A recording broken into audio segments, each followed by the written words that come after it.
Thousands of years ago, when the ancient gods still walked among mortals, and their voices echoed in the winds of Mesopotamia, there was a mighty king in the land of Sumer. His name was Gilgamesh. Half god and half man, he ruled over the great city of Uruk, a city of shining temples, bustling markets, and towering walls that touched the heavens. Tonight, let us step back into that distant age and listen to the story of Gilgamesh, a tale of pride and power, of friendship and loss, of gods and mortals, and the eternal search for meaning. Close your eyes, breathe deeply, and allow this ancient story to carry you far away. In the cradle of civilization, between the rivers Tigris and Euphrates, lay the city of Uruk.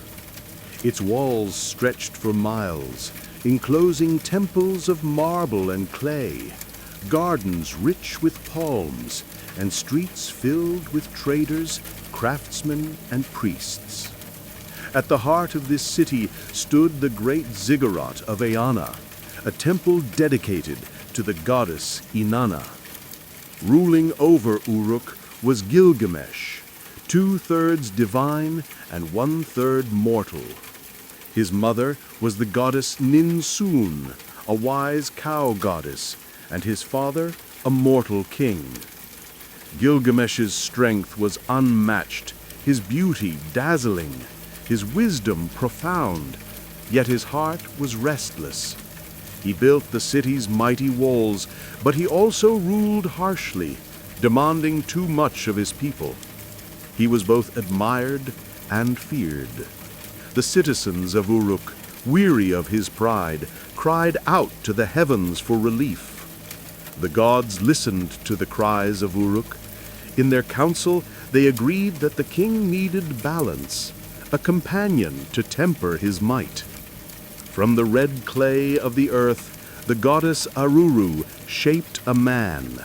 She pressed the clay with her fingers, whispered life into it, and breathed the spirit of the wild into his form.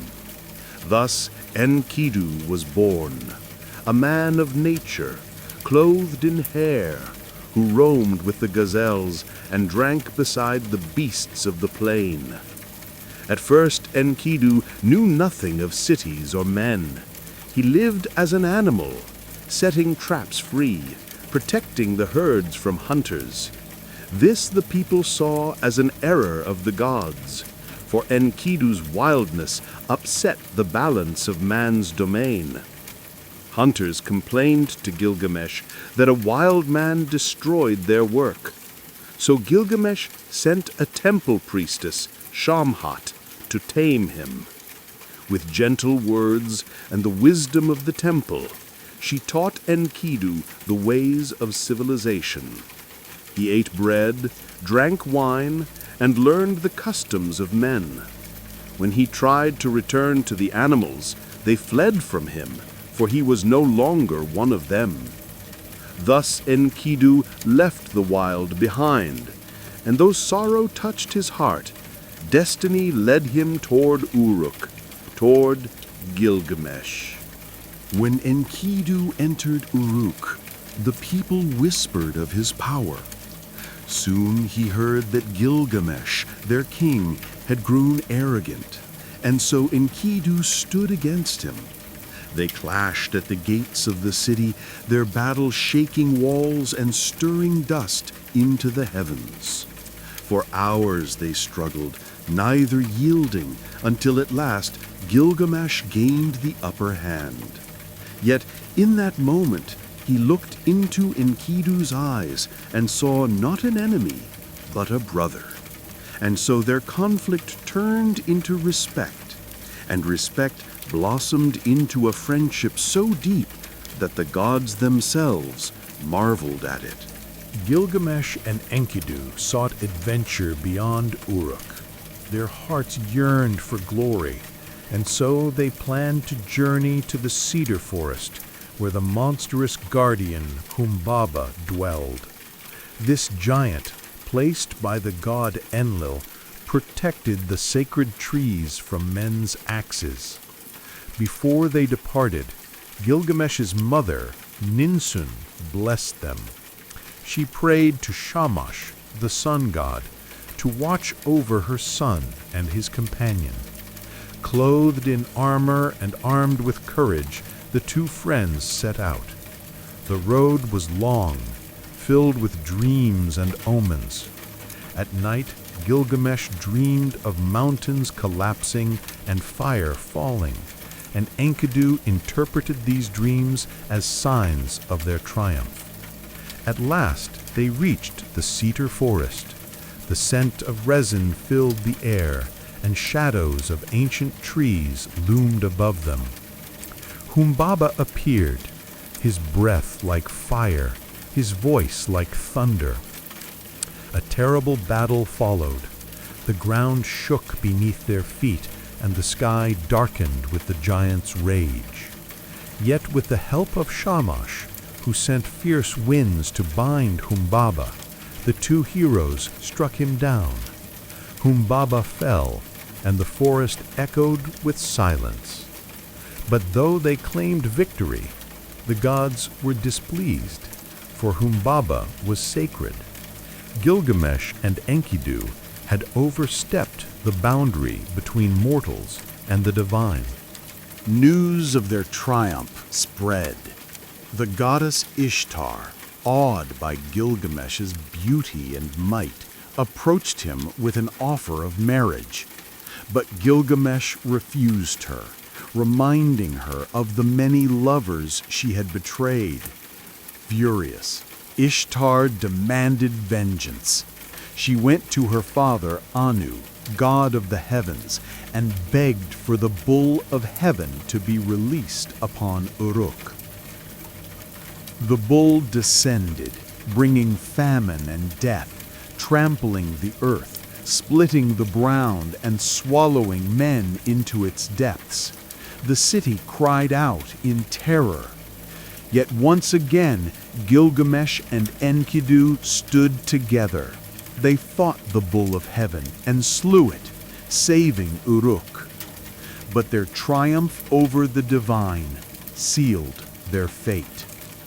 The gods gathered in council.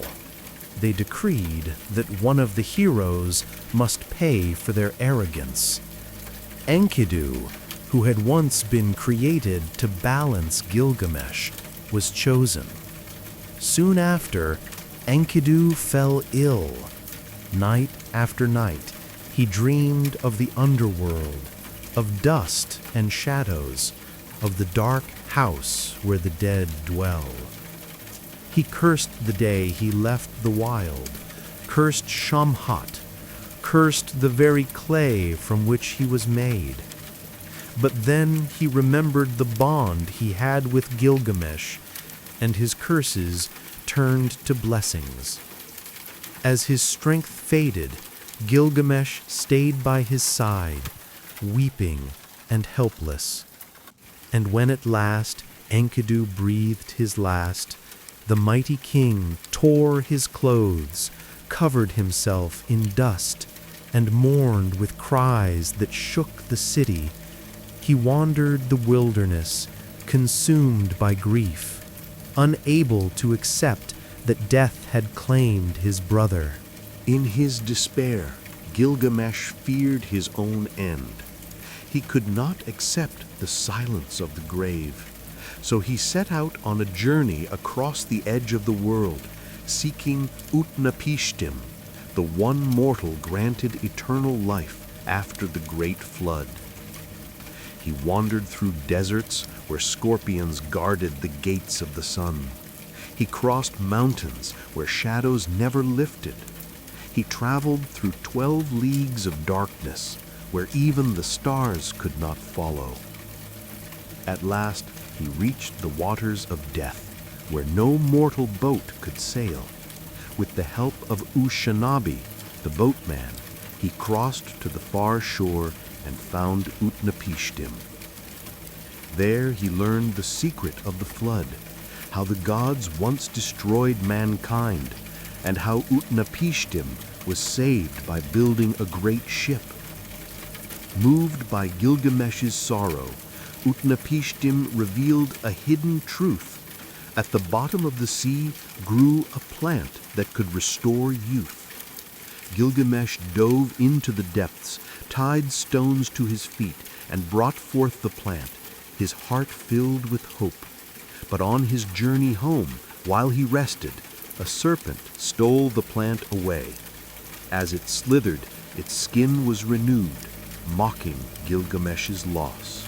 Empty-handed, Gilgamesh returned to Uruk. Yet as he stood upon its mighty walls and gazed upon the city he had built, he understood what he had failed to see. Mortality is the fate of all men.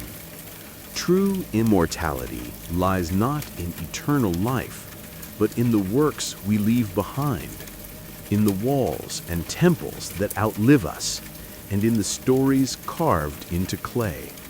And so ends the tale of Gilgamesh, king of Uruk, the man who saw the deep, who faced gods and monsters, who loved and lost, and who sought immortality but found wisdom instead. His story, pressed into clay thousands of years ago, still whispers to us today. For though death claims us all, our deeds, our friendships, and our legacies endure. If you enjoyed this story, please subscribe to Midnight Historian and share in the comments which other ancient legends you would like to hear. Now, let the walls of Uruk fade into the silence of the night, and may your dreams be gentle as you drift to sleep.